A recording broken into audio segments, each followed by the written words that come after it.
are you getting a week? Do you know?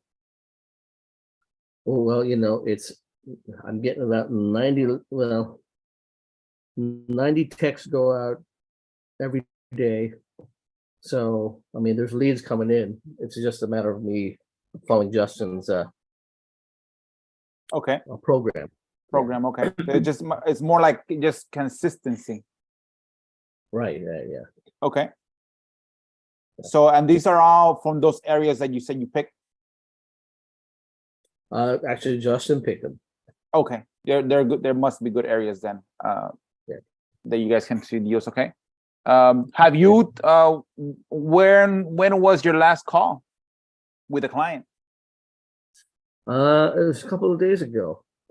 Okay. Yeah, just a couple of days ago. What was it? I'm just checking to see where Justin's at. Yeah, I just sent them a text in the group right now. Oh yeah, well, okay, I see. I got a text. Yeah, for some reason I thought your program was at 9 to 10. I mean on the West Coast, so 9 to 10 is what, 11 to 12 your time. But I guess you're starting. Where are you, Florida or Texas? I'm in Texas. Okay, yeah. So my meeting with Justin's after you, but no problem. We'll sit there. Let's talk. So okay, so how did your call go? Like let's talk about that last one that's fresh on your mind. How did that call go? It was short. What happened was the text. We sent a text, right? The text said that the question is, hey, will you accept 2 to 3% down if we lease your property for 12 months? Okay. And the answer back was yes. So, okay, so I called them and they we started talking, and I follow Claude also. So, I told him, look, my name's Lou. And then before I can finish that first sentence, they said, oh, you're an investor. So we don't want to do anything with an investor. And I said, well, why not? Well, Wells Fargo, their bank, didn't. And let me preface before I even finish that sentence. They texted me back, right, and they said, we need someone to take over the loan. We need someone to assume the loan. Can you assume the loan? I said it's possible. I said it's possible. Let me ask you a couple of questions. I got them on the phone, and we got into this, and they said, oh, we don't want to do anything with an investor. I said, well, why not? I mean, if I can buy the property from you, well, why wouldn't you do it? She goes, well, it doesn't sound like you're ready. I said, well, what do you mean? Didn't you want someone to assume your loan? What if I can assume your loan? Oh, well, Wells Fargo, we talked to Wells Fargo, and they said that nobody can assume the loan unless they're a family member. And I just said, okay, well, and this is the first one, right? And I'm like, well, I'd check with that, check your property, check your paperwork and see whether or not that's true. But I mean, if things change, why don't you give me a call back? And then, left that. I mean, I'm paraphrasing what I said, but yeah, I put them in what we call the beehive. Justin calls the beehive. So I'll probably give them a call back in a couple to see where they're at. But that's how it went, really. I mean, I wasn't. Had they had a bad experience with an investor? I don't know. I don't know if they had a bad experience with an investor. But okay, something is not good to say you're an investor because of that. They consider you a business. They consider you predatory. They might consider you someone that might scam them because you know real estate. I try not to be an investor. I tell them I was a lender for 8 years. Again, I'm just a normal person, but now my business is buying properties. I can promise you one thing. I'll make sure that if I do assume the loan, if it's possible, I'm not gonna invest money to lose it. So when worst comes to worst, I'll be to make sure that you get your payment and the bank gets your payment. Usually that doesn't happen when someone that's going to be a tenant owner, because tenant owners have their business is not having the house. Their business is working somewhere else, McDonald's, whatever. And when things get tough, they might just say, you know what, let's just leave the house, let's leave the client. And sometimes they might miss a couple of payments. And then when you're trying to collect, they're like, well, I don't have the money. Then you might have to evict them. And now it's you against them. They might just take some parts of the house, copper, AC, fixtures, and now you're stuck with that fee.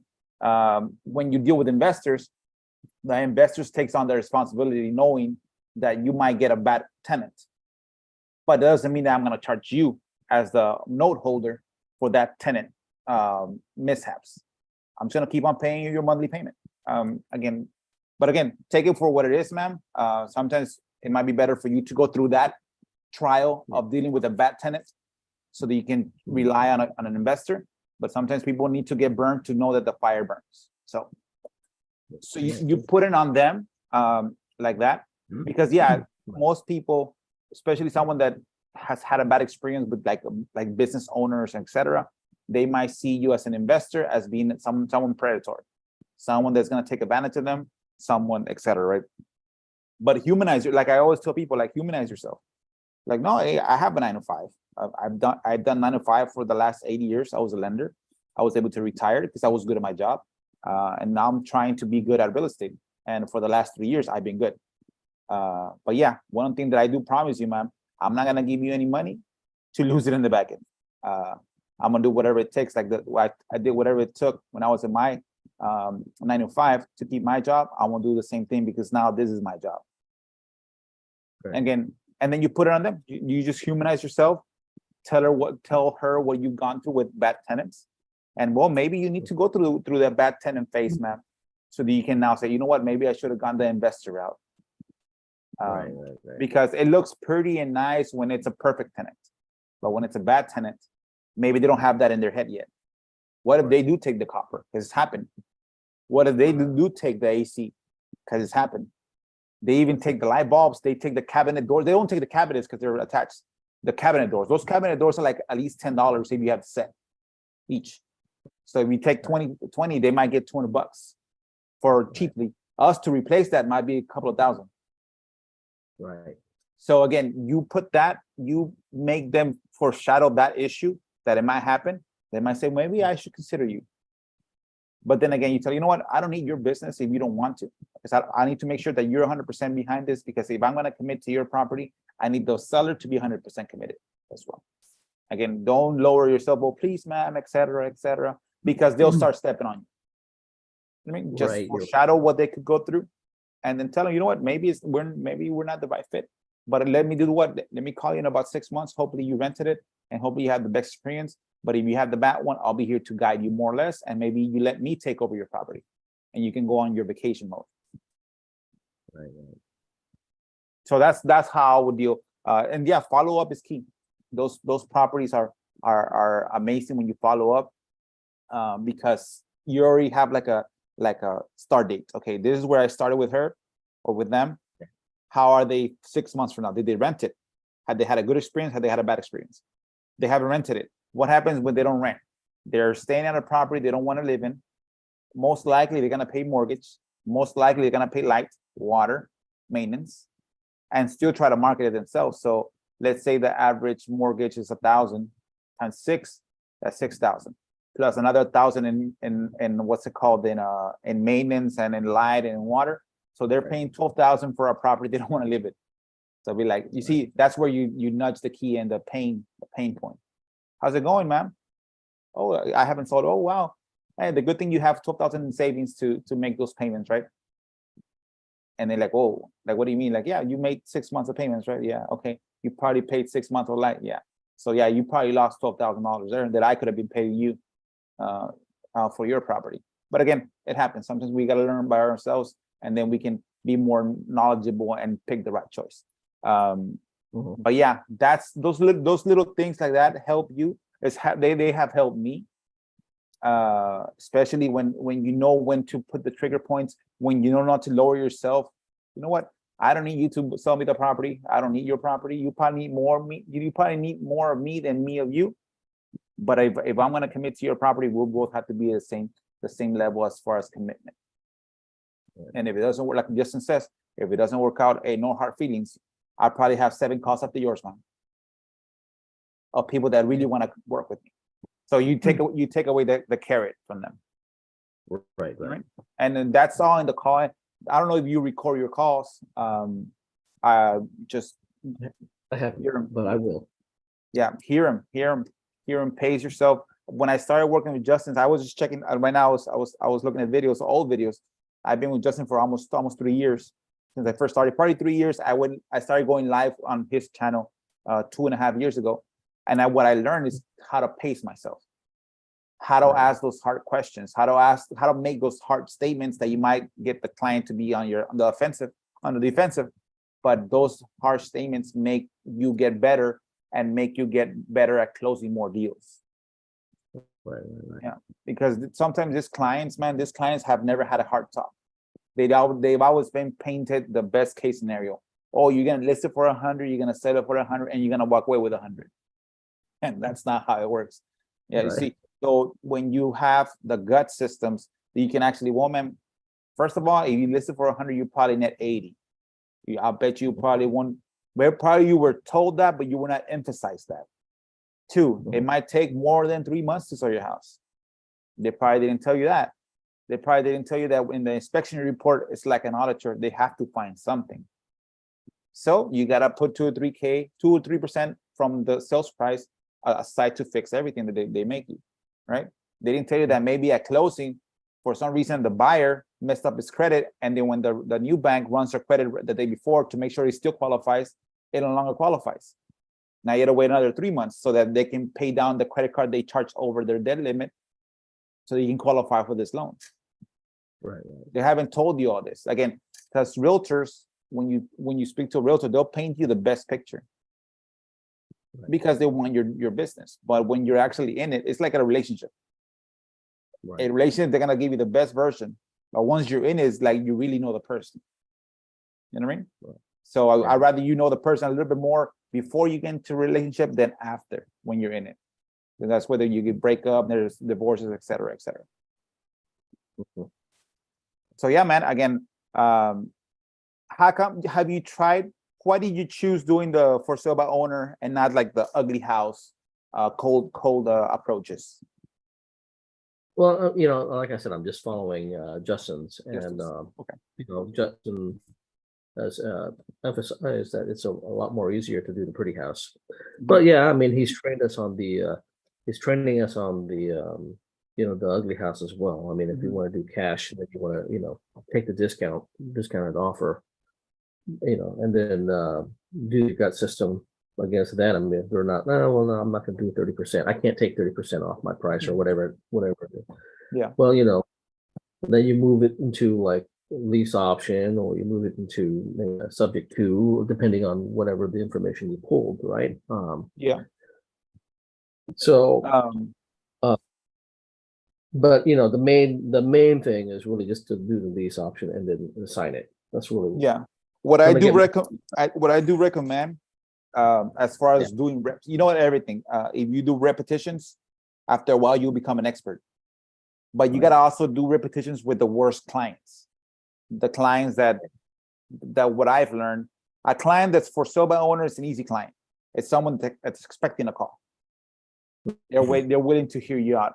A client that's been a cold approach, like they've never got in contact or they never requested anything, that sharpens my skills to be able to turn a client that's upset and convert them into someone that conversates, and eventually convert them to someone that sells me their house.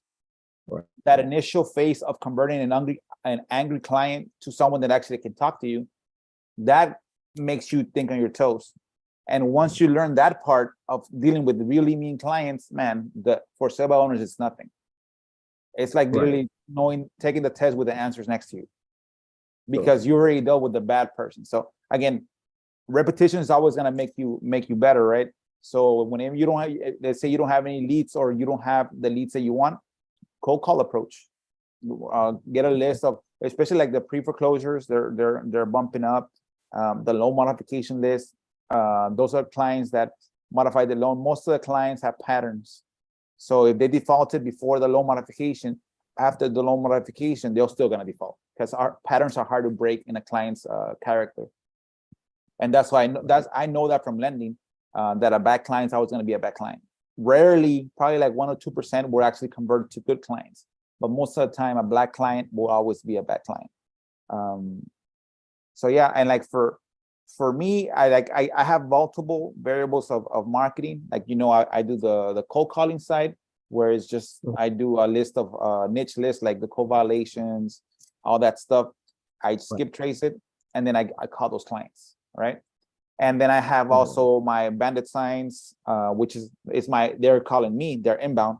Bandit signs, my door hangers, my stickers, my bus with my, what's it called, in my banner. That's people calling me. So that's a little bit that again, I have the advantage there because they're calling me. And then I also have the C buyer. I still have it. I've had it for what's it called, since February consistently. So I've had like I'm around 400 leads that I've worked with C buyer. I closed like 3 or 4 deals from there, and the other ones are still pending. Again, what I've learned through C buyer is that we probably won't get the hold of the client in the first contact. It'll probably have to take like 4 to 6 contact attempts to be able to get on the phone. I spoke to a client yesterday that has a property that is going to be a deal for us. I'll probably have to go see it on Saturday. From that she had submitted her request back in February. But, and again, mind you, I've been constantly calling them. I have 7 numbers. So they get constantly reached out through a campaign. Once that campaign's in, it goes to the next campaign, and then it goes to the next one. And then she eventually answered the call, 4 months ago, 4 months later, she answered the call. And she's interested in selling her house. And it's at the good price. So you see, it something just takes the time. But yeah, C buyer works. What's it called? What is C buyer? What's C buyer? C buyer, it's a company that does like email and text marketing. They also do what's it called, online marketing, but mainly what the leads that I have received, they're all through email or through what's it called, text marketing. They say, hey, are you interested in selling your house? We submit your request, and so I get them. I get those. They're basically inbound calls. Some clients, like I told you, some clients don't answer the first call. Some clients do answer, but their prices are too high. That's the reason why I want to talk to Justin. Is I know how to talk to those clients and try to convert them into like an ovation or a sub 2. But I wanted to hear Justin. I wanted to I'll be the client of the calls that I've heard, and I'll ask Justin those questions and see how he reacts. Because every time that I talk to Justin, I always get something from the way he talks and the way things that he tests. The same thing with Claude. Every time that I see Claude, mind you, I go back sometimes to the YouTube channel, Claude's YouTube channel, and I just go back and see their videos. Because sometimes back then maybe I didn't get one thing, but now that I'm more knowledgeable, I pick up on another strategy to be able to reach out, to conversate with the client. So again, it's just a matter of contact. So for the C buyer, I'm paying $480 a month, and I get like around 60 leads a month. 40 leads, but sometimes are bad, so I get like a credit of 20. So they keep on sending me. So the average has been like around 69 leads a month that I'm getting. That C buyer. So I have, and of course I have the website, and I have like 17 avenues of leads coming in, that I just either me outbound or they're coming inbound. But the thing that I know that it might help you is calling cold calls to people that have never reached out to you, and just humanize yourself. Hey, my name is Alex. I always say Alex. When people call me, I'm Alex. My name is Alex Rodriguez. I try to make a name that I can say it quickly. They can read. They always ask me, "Are you Alex Rodriguez, the guys from the Yankees?" I'm like, "Oh, I wish I had their money." So that makes me be more quicker to react when the name. So when I tell, "Oh no, I'm Alex Rodriguez," Justin just popped in. Hey Justin, how you been, my brother? You're on mute, my man. Hey, it's good to be here. Thanks, man. I'm doing good. How about you? I think something's wrong with my video settings here. I'm going to try to fix that while I'm at it. Been good, man. I've been good. I was telling Lou that I haven't talked to you in a while, and every time that I talk to you, I always learn something. the same thing that I told about Claude. When I go back to their old videos, I always pick up something new that I didn't pick up back then, and now I'm picking up. Yeah, I do too. I pick up things listening to myself even. Especially me as well, that I speak so fast that like I didn't know I said that, and I go back, Right. oh, I did say that. You have moments of genius that you're not even aware of, Yeah, exactly. I get really good stuff from your show too, man. I love your show on Fridays, and so I'm glad that you do it, man. Thank you. No, definitely. Just I was telling Lou that it's been almost like 2 years that I've been going live, and now I've been going out live. And the reason why I've skipped is that, of course, I have clients that are during that time to do the walkthroughs, etc. But yeah, I always try to be consistent and be here. I was just telling Lou about his marketing channels and whatever he's doing, and how that maybe doing some cold calling might benefit him, because I'm literally with a cold call, you're being thrown to the wolves, and see how you react. Yeah, I've done it, and I've been thrown to the wolves, and boy, I wasn't very happy. It'll teach you the five D's of cold calling: dodge, duck, dip, dive, and dodge. Yeah, because I was telling you guys, I was telling Lou that I learned to pace myself by talking to you, Justin, because I used to I'll be too quickly not to react. I like, no, pace yourself. And then, like, when a client's upset, hey, ma'am, I'm just Alex. I'm just doing I'm calling you. I was paid to call you. Again, this is my job. I can't be fired. I apologize for calling you at the wrong time. But again, shouldn't be mad at me. You should be mad at my boss. Again, you see, when you hear that humanizes you. So the client, okay, then you transfer that energy from being an angry client to someone that can hear you out, and then maybe you convert it into a lead, into a contract. That's right. That's right. It's a bit about sometimes it's a social grace that I feel like people can learn that maybe they don't have automatically in life. And that is just the ability to talk to people in a way that the other person enjoys. And that, and I'm not saying I'm an expert at that. I'm just saying when you're on the phone with a homeowner, it shouldn't be painful for either one of you. Exactly. Yeah. It should be something just like just having a conversation. That's like right. You're at the convenience store.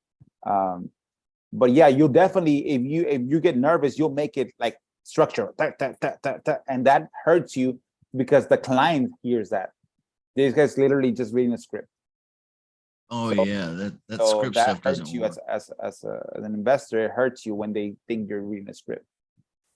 Right. I think you should memorize a script. If you got a script, memorize how it goes and then practice it. I guarantee you that's how I started. I mean, really, really honestly, that's how I started, was just getting a script. If you don't have a script, get one from somebody that does, or create your own. And then what I did was I just spent time kind of memorizing it. And then while I'm driving, I would kind of rehearse it mentally and move my lips. Like, I'm not talking out loud, but I'm kind of, yep. All I'm doing is I'm really, that's called meditating. Really. I'm meditating those words until they kind of become part of me, you know? Yeah. And now when I get on the phone, it's okay if they come out of order, because it's all part of me now, Yep. You guys remember the Karate Kid movie where, he had to sand the deck, and then he had to paint the fence. Yeah. And then he had to wax the car, wax on, wax off. And he was like, what does all this mean? That's the script. Yeah. He was learning the script, and then he was like, okay, he got fed up. Mr. Miyagi got fed up with it. He was like, okay, I want you to show me what you did today. And he, yeah, he became the script. Yep. And that's when you have a flow, that you're flowing through the conversation. It's no longer a business is like just a regular conversation that you have with somebody. The end game goal is to get a house to purchase, right?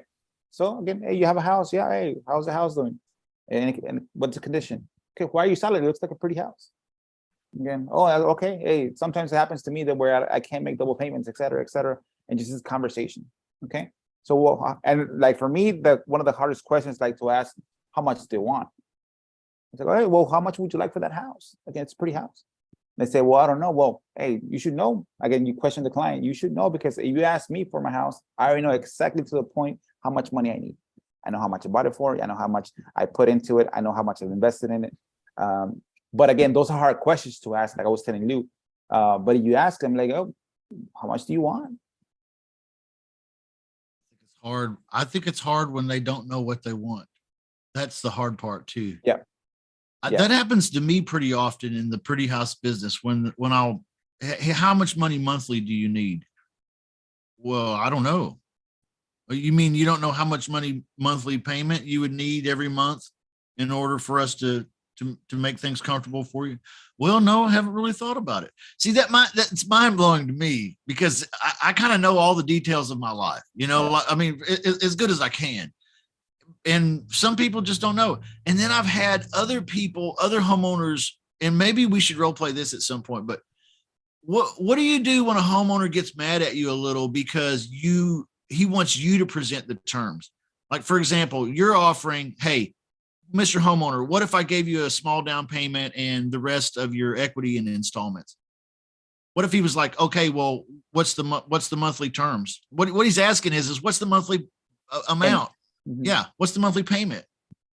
Well, I don't even know yet, because I haven't really, I haven't even done my analysis yet. So I'm not sure, you know, where to go with this. He's already pushing me.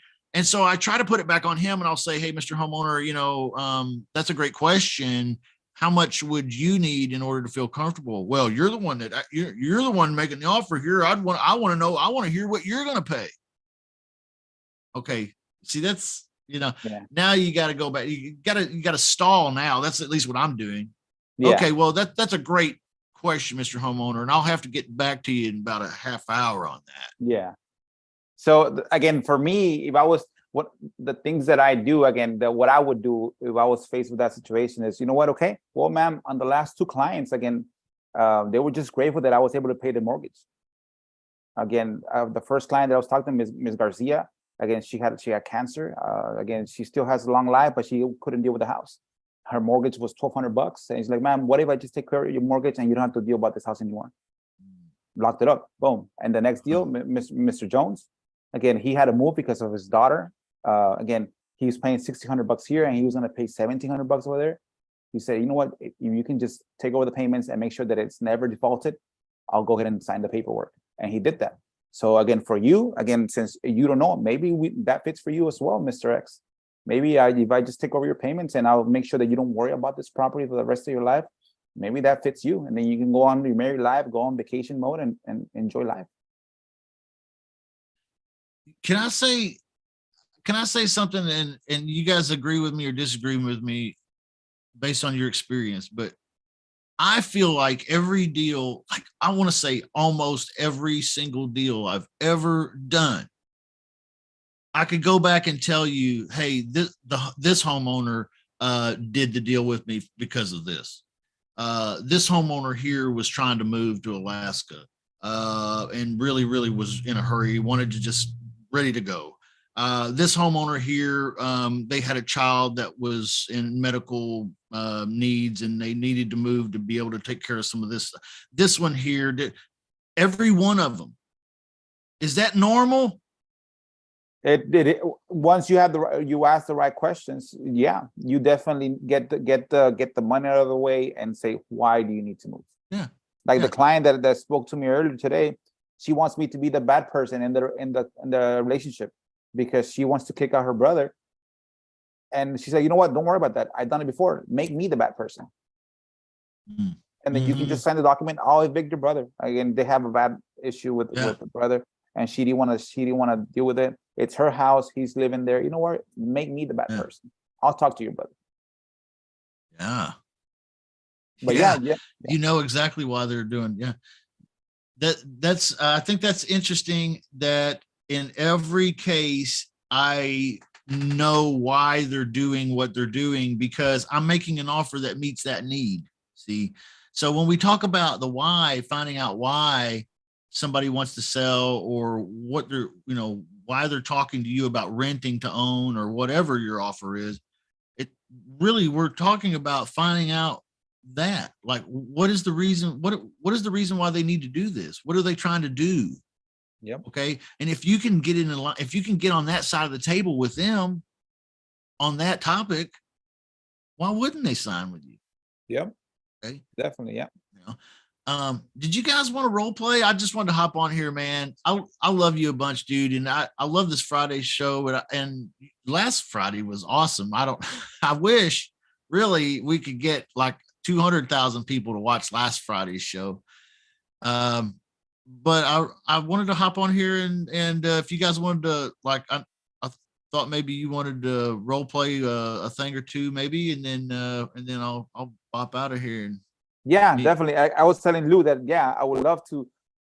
So I was telling you about the C buyers. I have the C buyer still. I'm getting that marketing in. yeah, What I ran into is that a lot of those clients, they haven't, it is their property, but for some reason they say that they never submitted the paperwork. They never Okay. submitted the request. The one. Yep. Two. I've heard that a lot before too. Two, the second part is, well, I just want the valuation. And I was like, okay, valuation is just another one. Three is my price is too low. My offer price, what I give them is too low. So on the first one, that they never submitted the paperwork, how do I come? Again, I know how I've converted them, but I want to hear you convert that lead from, I never submitted the paperwork, but it is your house. How to convert that to have a conversation. On the valuation, okay, I know how I talk to them, and I try to ask them what was your motivation to submit the information. And on the third one, where my offer is too low, okay, well, what can we do to make it work? Again, I want to hear you handle those three type of clients that's just probably like 80% of the clients that I deal with through the C buyer, and see how you conversate with those people. Let's take them one at a time. The guy who said, I never even submitted the information online. If you get a chance to talk with this individual, okay, well, Mr. Homeowner, I completely understand. Let me ask you a real question before I go. Okay? Before I go, let me ask you one question. Okay. If I were able to give you everything that you need or what you want for the house, would you be interested in talking to me about selling it or not? That's it. That's what I would do. What would you do? Okay. So what I do, again, I tell clients, well, I have your name, ma'am. This is Ms. Gonzalez. Like, yes, okay. Do you guys live on Main Street? Yes, okay, perfect. Well, it sounds like somebody submitted this information. Our company does marketing, and they submitted including an email. And they answered me, well, it wasn't me. Well, again, we still give free valuations. We do offers. Sometimes clients do submit the information, but they just forget about it by the time we get to them. But again, we're always open to talk to a client, just either for anything less than just give you a valuation for your property. Hopefully you guys know more or less what the house is worth. But again, I want to know why you submitted the documents. Like, and then again, they go back to why I didn't submit them. And then the call-ins there. Okay, perfect. Yeah. So all I want to do is see if this guy has any interest in, if I were able to make you an offer today that gives you exactly what you want for the property or what you need for the property, is there any possibility that you would like to talk about that today? Because what if this guy's low key kind of just like embarrassed at first? And now what I want to do is I want to lower the defenses and be like, hey, listen, sir, if I make an offer today that fits you, if I could make an offer today that made you comfortable, is this something that you'd like to talk about? Low key here, sir. We don't have to get real personal or anything right away. I know you don't know me. I don't know you, but hey, if I were able to make an offer on this property here today that fit you, is that something that we could talk about, or is this just a dead end? Yeah, that's good. If the guy says no, what you could do is you could default and say, hey, okay, well, Mr. homeowner, I appreciate that. That's great. Before I go, I always love that. Before I go, if we were to provide you a valuation, or we were to provide you an offer, just as a backup offer, or whatever, if you have a backup, you could default to that. I don't know. I think that's probably what I would do.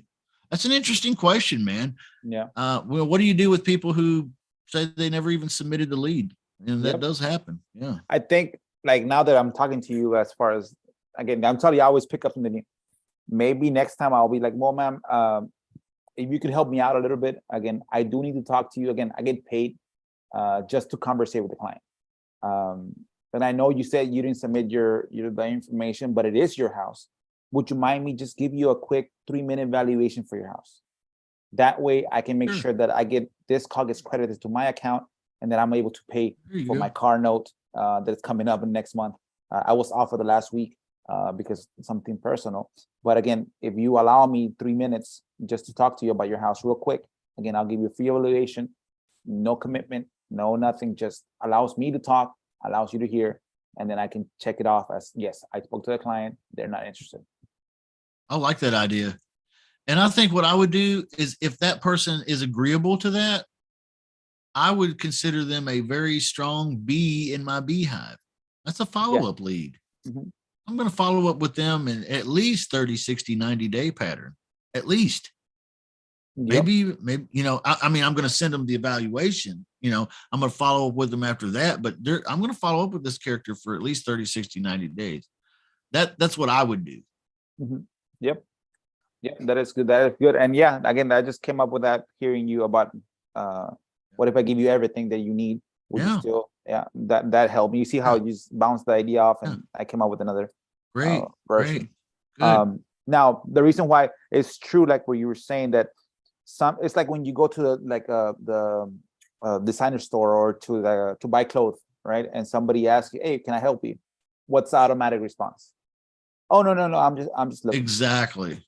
We need to get those clients out of those automatic responses. Yeah. The reason why I tell you this is that those people that say that that is their house, but they didn't submit the paperwork, I ask them, well, since it is your neighborhood, again, we do also pay a $1,000 bonus if you send us a referral. And they say, no, thank you. You see, they're still in that no thank you face. I'm like, it's $1,000, dude. It's just for sending me an address. Right. So you see, it's me. I need to improve on removing their mentality from the no thank you face to hearing me out face. On some I do, but I just had a client earlier today. Well, my lady's doing the cold calls. He said, oh, no, thank you. And I just didn't catch it. But like, you saying no thank you for the $1,000 bonus, dude, just for sending in. Like, who in the right mind will say no to a $1,000 bonus, Right. especially in this economy? Right. But need to improve on getting away from the no thank you, stop bothering me face into the hearing me face. Yeah. Yeah, it's a good point. I'm thinking what would be a great negative redirection. I can't think of what it would be though. Like, for example, what I'm thinking is something like, oh, well, Mr. Homeowner, yeah, I agree with you. I would never want to sell that property. Well, why not keep that property for the next 50 years? If there was a way that I could show you how to pass that property along to your heirs without any with less tax consequences, is that something you'd be interested in talking about? I don't know. Now I'm estate planning, see, so I don't know, but but I wish there was a negative redirection that I could think of that would really work that way, but I can't think of what it is, because you don't really have much leverage on a guy who won't even admit, he won't even cop to the lead being his. Yeah. I think like for that, like in that case, like what I would say, and I just hearing what you said about, well, it seems like you're going to keep it for the rest of your life, right, sir? Yeah. Like, yes. Okay. What if you were able to give interest to your heirs for 40 years? After you die, they'll get an interest payment for the rest of their life. Yeah. Boom. So at least it's some kind of default. It's a sidestep, Yep. The sidestep. You guys ever see that movie Chicago? It's a Broadway play, actually. You ever see the Broadway play or the movie Chicago? Watch. Let me answer this call so you can hear it. It's one of the leads. Oh, she hung up. It's one of my girls calling right now. So that would have been yeah, cool. yeah. Let me call her when she answers. I'll wait for her to come back. But you were saying. No, yeah, no, I was just making a dumb comment about there's a Broadway play called Chicago. I actually was in New York City on Broadway, saw it on Broadway. I saw the play Chicago on Broadway in New York. Oh wow. Anyway, pretty cool. And but it's a movie actually, and in the movie Richard Gere is in it. But there's a great scene where he talks about being sidestepping as an attorney, kind of doing a dance, and putting on a show, and in a way, that scene speaks to me because it's kind of like that with a homeowner. You got a default question, Mr. Homeowner. I saw you submitted this lead, and I wanted to call you and ask you about, what's the reason that you would, be selling your house today? Oh, well, that's not us. We didn't fill that out. I don't know who did that. Okay, well, you got to have some kind of dance ready. Okay, yeah. If you don't have a prepared default or 2 or 3, then you're just going to be like, okay, well, thank you. I've got some guys at my house. They come by about every 2 or 3 weeks, and it's either like the security guys that sell security systems, or it's the pest control people, or it's something like that. And hey, I love all of them. These are hardworking dudes. They come and they knock on my door. They drive my dogs crazy. I go answer the door and I say, hey, what's up? What do you need? Yeah, we're doing some work in the neighborhood. We've been working here about 20 different houses here around the neighborhood, and we just wanted to let you know that we're helping your neighbors out with some pest control because there's been a lot of bug problems here in this area. And as soon as I say, well, okay, dude, that's fine, but we already have somebody that does that. You know what their immediate default is? Because they don't have a backup dance. Thank you. Their immediate default is to roll their eyes and go, okay, have a good day. What a loser. Yeah. I want to stop them and say, look, listen, man, if you're going to sell something, you got to stop being such a freaking loser.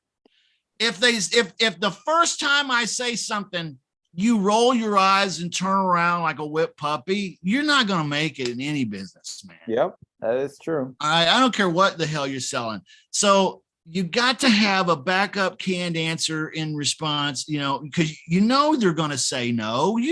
They're going to say that wasn't me. They're going to say, well, I don't really have to do it now. They're going to have some kind of bullshit story, whatever it is. Yeah. So you got to have some kind of backup dance. What would be a good pattern interrupt? I love to agree. My favorite pattern interrupt, if I can, is to agree with them and say, oh, I totally agree with you. You shouldn't sell your house to me today. You should probably keep it. You should probably, whatever. I love to go with them on that, but that's a dangerous dance because you've got to have some kind of offer, something else coming up. some other cheese at the end of that, tunnel in the maze. Yeah. And with a guy who won't even cop to the lead, you don't have that, but you could probably invent one. I'd have to think about it for a minute. How about you say, oh no, I didn't submit the paper. Oh, I guess I'm fired now. Well, maybe that might get them to have some pity for you. Yeah, hey, I don't mind. I don't mind pity. If you hear me out, I don't mind you giving me pity. So I'd say, I guess I'm fired now. I was like, what would that be? Oh, because I haven't made contact with clients for the last three sessions. And you say it is your house. If you could do me a favor, if you can just hear me out for 3 minutes, that way I can make sure that I am doing my work. Because again, my boss is gonna be, oh, you're not doing your work. Maybe I should get a better person on the phone.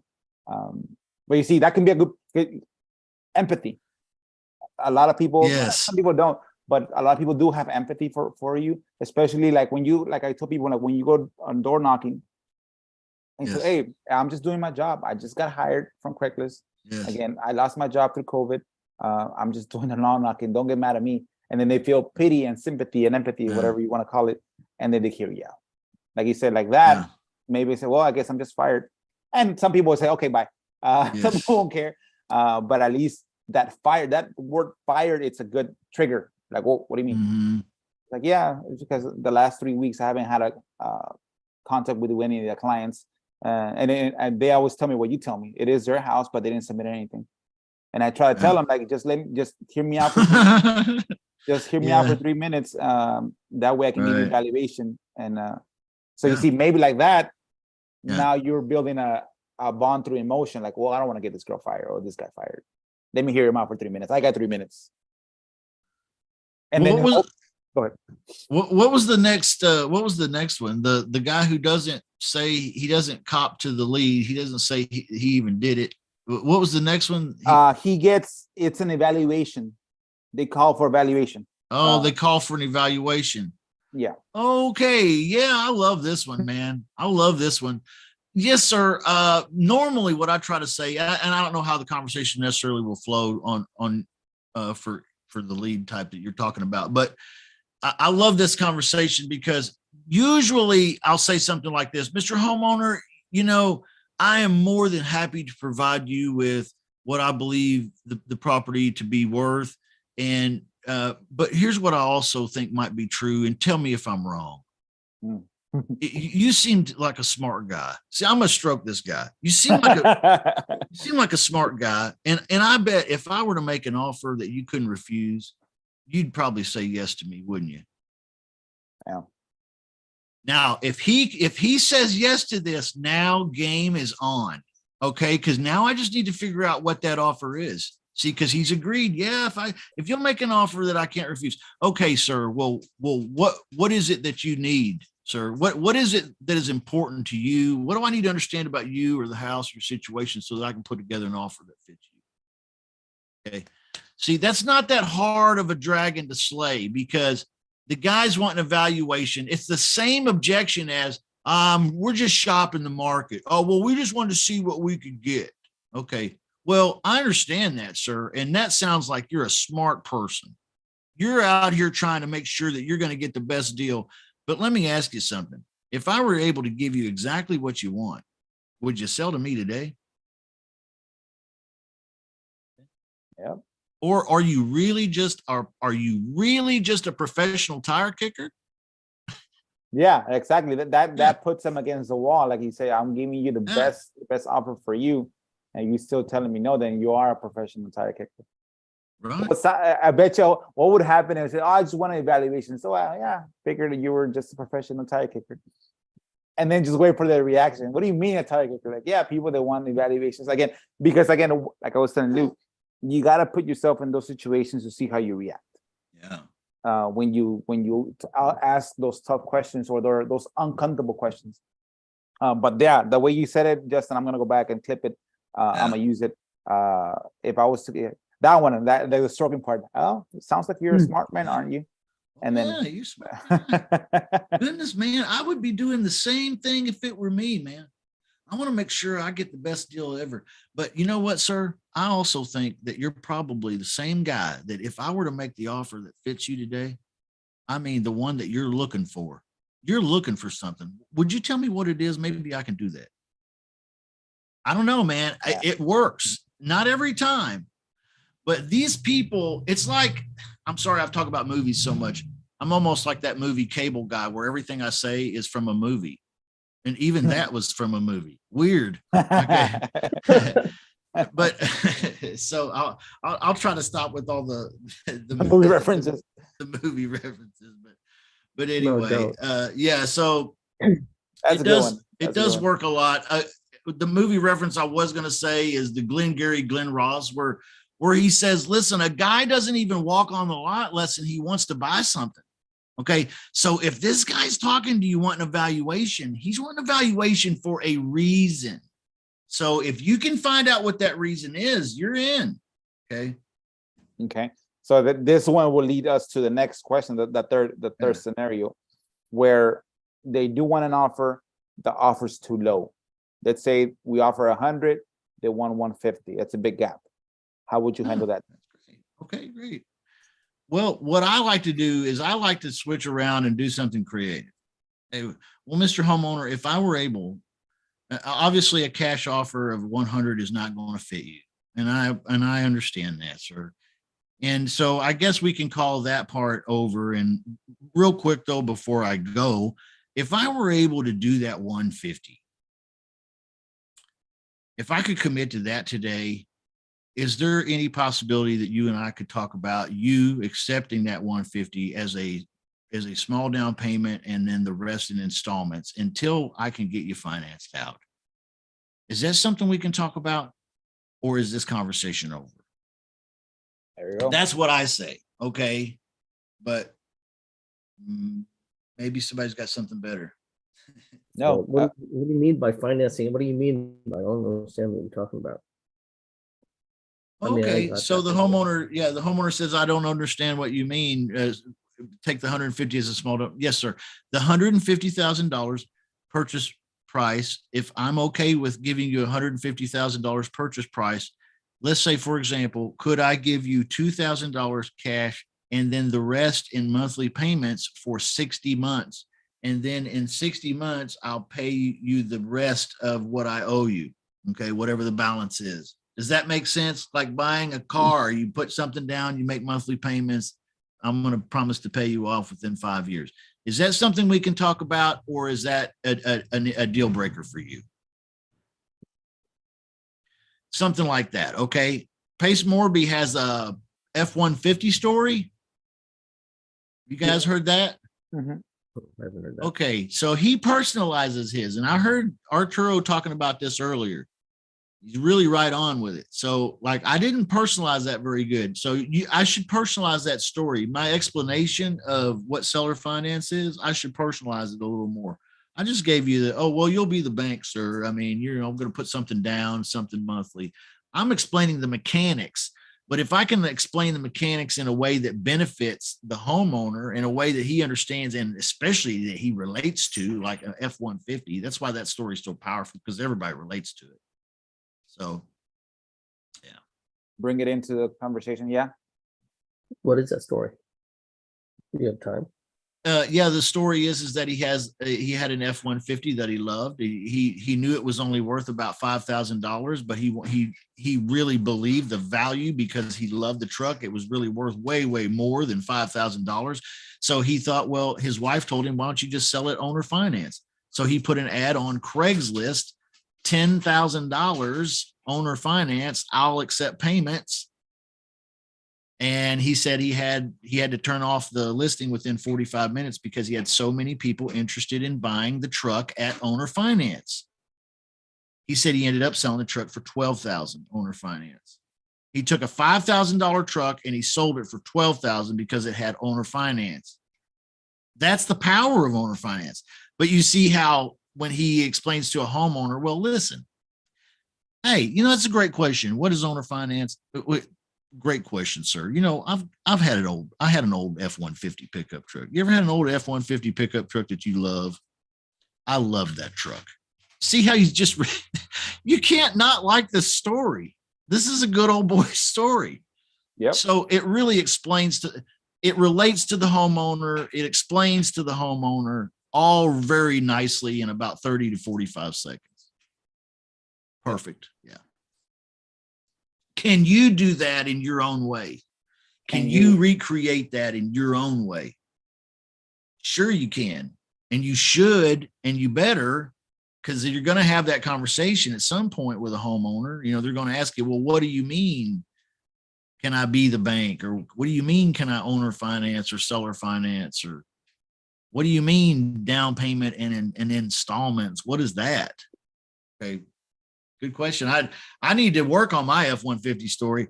I actually went to, you want to know something? I went to ChatGPT and I put the details of the F-150 story in and I said, recreate it with other details.